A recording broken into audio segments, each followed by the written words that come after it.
한윤선 BCBAT입니다. 네 기술 습득 프로그램. 치료계획 프로토콜은 행동 감소뿐만 아니라 기능적 기술 습득을 포함하는 포괄적인 치료 계획이다. 대상자의 목표 행동을 해결하기 위해 사용할 특정 개입과 전략을 자세하고 체계적으로 정리한 계획을 의미한다. 행동의 형태는 행동의 모양, 움직임, 패턴과 같이 행동이 어떻게 수행되는지를 의미한다. 이는 행동의 외적인 특성에 집중하며 손을 흔드는 방식, 말하는 속도 등 구체적인 수행 방식을 관찰하는 것이 핵심이다. 행동의 기능은 행동이 왜 발생하는지에 초점을 두고 있다. 이는 행동이 환경에서 어떻게 강화받는지를 분석하며 기능적 행동 평가를 통해 행동이 유지되는 이유를 파악하는 것이 중요하다. 예를 들어 아이가 울면서 바닥을 차고 손을 흔드는 행동을 보인다면 이는 행동의 형태에 해당하는 것이다.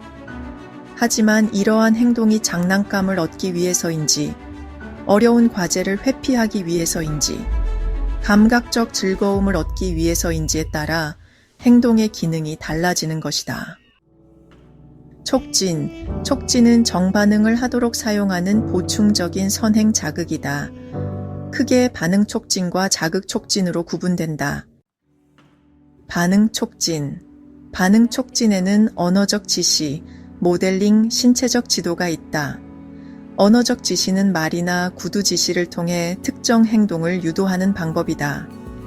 이는 단순한 명령어부터 구체적인 설명까지 포함될 수 있으며 학습자가 듣고 이해한 후 행동을 수행하도록 돕는 것이다.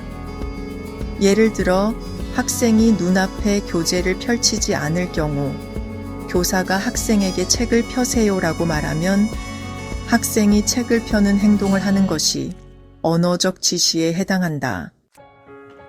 모델링은 시범을 통해 목표 행동을 직접 보여주어 학습자가 이를 관찰하고 따라하도록 유도하는 방법이다. 이는 행동을 시각적으로 학습할 수 있도록 도와주며 특히 새로운 기술을 배울 때 효과적인 방법이다. 예를 들어 교사가 손을 씻는 방법을 직접 보여주고 학생이 이를 보고 따라하도록 하는 것이 모델링인 것이다. 신체적 지도는 학습자가 목표 행동을 수행할 수 있도록 신체적으로 도움을 제공하는 방법이다. 이는 행동 수행을 촉진하기 위해 손을 잡아주거나 팔을 움직여주는 등의 직접적인 신체적 지원을 포함하는 것이다.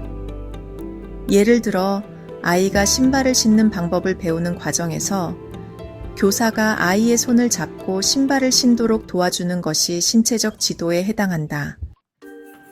자극 촉진은 동작 촉진, 위치 촉진, 선행 자극 중복이 포함된다. 동작 촉진은 학습자가 목표 행동을 수행할 수 있도록 직접적인 신체적 도움을 제공하는 방법이다. 이는 행동의 정확성을 높이고 성공적인 수행을 돕기 위해 사용되는 것이다. 예를 들어 교사가 책상 위에 가방과 신발을 두고 학생에게 가방 줘라고 했을 때 학생이 가방을 선택하도록 교사가 학생의 손을 잡아서 가방을 향하도록 도와줄 수 있다.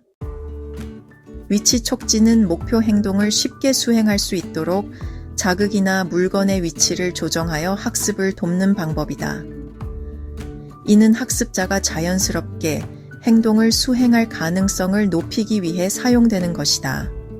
예를 들어 아이가 장난감을 정리하도록 유도하기 위해 정리 상자를 아이의 가까운 곳에 두는 것이 위치 촉진에 해당한다. 선행 자극 중복은 학습자가 특정한 반응을 더 쉽게 할 수 있도록 기존 자극과 함께 추가적인 단서를 제공하는 방법이다. 이는 올바른 반응을 유도하고 정답을 찾는 과정을 지원하기 위해 사용되는 것이다.